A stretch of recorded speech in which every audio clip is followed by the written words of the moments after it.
জাতীয় পতাকা শুধু 3 রঙের কাপড় নয়, এটাই আমাদের স্বাধীনতার প্রতীক। ভুল করেও যদি এটি অসম্মান করা হয় তাহলে the prevention of insults to national honour act 1971 অনুযায়ী সর্বোচ্চ 3 বছর পর্যন্ত জেল অথবা জরিমানা অথবা দুটোই হতে পারে। ফ্ল্যাগ কোড অফ ইন্ডিয়া 2002 সংশোধিত 2022-এ জাতীয় পতাকার সম্মান রক্ষার জন্য কিছু গুরুত্বপূর্ণ নিয়মের কথা বলা আছে। যে কাজগুলো করলে জাতীয় পতাকার অবমাননা হিসাবে ধরা হতে পারে সেগুলি হলো পতাকা ছিঁড়ে ফেলা, পোড়ানো, বিকৃত করা বা ক্ষতি করা, পতাকায় অশ্লীল বা অপমানজনক লেখা বা ছবি দেয়া, সরকারি অনুমতি ছাড়া পতাকা অর্ধনমিত করা, রাষ্ট্রীয় বা সামরিক অন্ত্যেষ্টি ছাড়া পতাকা দিয়ে দেহ ঢেকে রাখা, পতাকার ডিজাইন কোমরের নিচের পোশাক, অন্তর্বাস, রুমাল বা ন্যাপকিনে ব্যবহার করা, ফুলের পাপড়ি ছাড়া অন্য কোনো জিনিস মুড়ে রাখতে পতাকা ব্যবহার করা, ইচ্ছাকৃতভাবে পতাকাকে মাটিতে ফেলা বা জলে ভাসানো,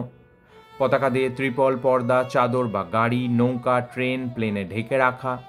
পতাকা উল্টো করে টাঙানো অর্থাৎ গেরুয়া রং নিচে থাকলে, কাগজের পতাকা অনুষ্ঠান শেষে যেখানে সেখানে ফেলে দেয়া।